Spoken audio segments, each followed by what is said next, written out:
I heard her laughter before I saw the video.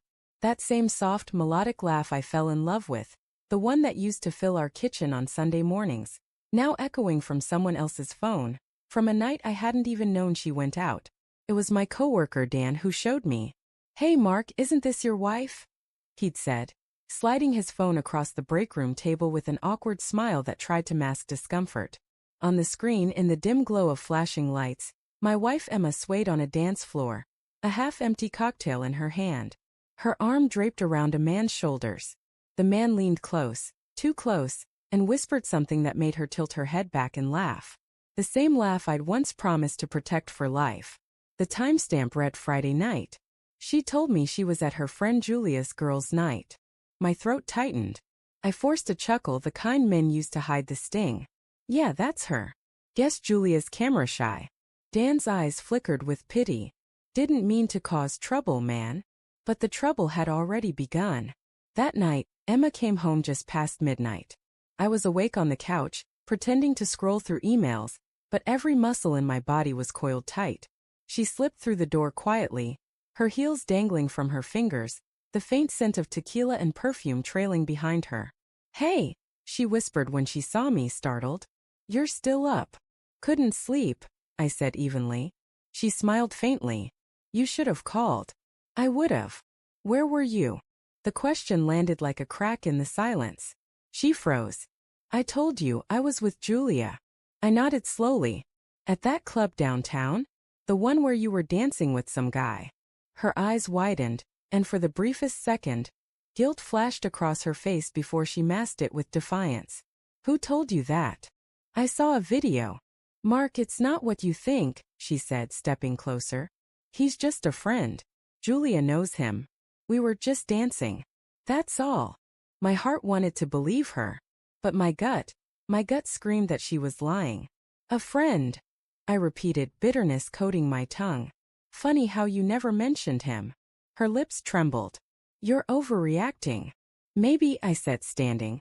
"But I'm done being the last to know what my wife's up to." She flinched as if I'd slapped her. "You're being ridiculous. I can't even go out without being accused of cheating." "Not when you look that happy in someone else's arms," I said quietly. "Not when you told me you'd be with your friends, and not another man." She stared at me, speechless. Then with a scoff she turned away. "I'm going to bed." I didn't follow her. The next morning she left for work early. I stayed home, mind spinning, piecing together every little lie from the past few weeks.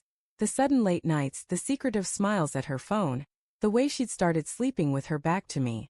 I wanted proof before I accused her again. So that night, I installed a small GPS tracker app we'd once used to find our phones. I linked it to her car without telling her. By Saturday evening, she said she was meeting a client. At 9 p.m., the tracker showed her car parked not at her firm, but outside a downtown hotel. The name flashed on my screen like a knife. The Haven Suites. I waited. An hour passed. Then 2. I watched the blue dot remain in the same place, mocking me with its stillness. At midnight, I locked the front door. Every lock, every chain, every bolt. And then I sat down in the dark. It was 2:13 a.m. when my phone buzzed. Her name lit up the screen. I didn't answer. A minute later, a knock. Then another. "Mark." Her voice muffled and shaky. "Please open the door." I stayed silent. "Mark, it's not what you think. Please." The sound of her pounding grew desperate. "My phone's dying and it's freezing out here. Please just talk to me." I stood by the door, my hand on the knob, heartbreaking and burning at once. "You lied to me, Emma," I said finally, loud enough for her to hear. "You said you were meeting a client." "I was," she cried. "I mean, I was at first. But then some coworkers went out after and her voice cracked. "Please, Mark, I swear I didn't sleep with him." "You expect me to believe that?" I said. "After everything you've hidden? The lies, the nights out, the videos." Silence. Then a faint sob.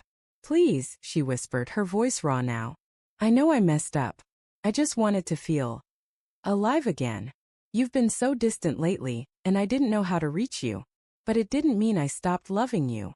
That hit me harder than any confession could. Because deep down I had been distant. I'd been buried in work, chasing promotions, forgetting date nights, forgetting to ask her how her day was. But betrayal doesn't justify betrayal. I needed you to talk to me, not dance with someone else, I said, my voice trembling. I know, she sobbed. Please just open the door. I'll explain everything. I hesitated, and that's when my phone buzzed again. A message notification from an unknown number. I opened it. A photo. Emma and the same man from the video sitting at a bar.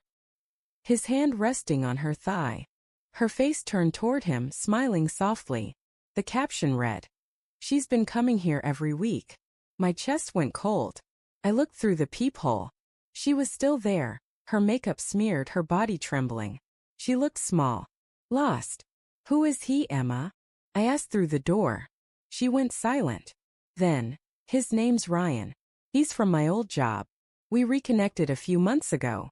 The honesty in her voice even now felt like another knife. How long? I whispered. She pressed her forehead against the door. It started as messages, then lunch. Then, I don't even know when it crossed the line. My eyes burned. You could have told me. We could have fixed this. I was scared, she said, voice breaking. Scared you'd stop loving me completely. Scared you'd see how lonely I was. Her words hit a part of me I didn't want to feel. The part that still loved her despite everything.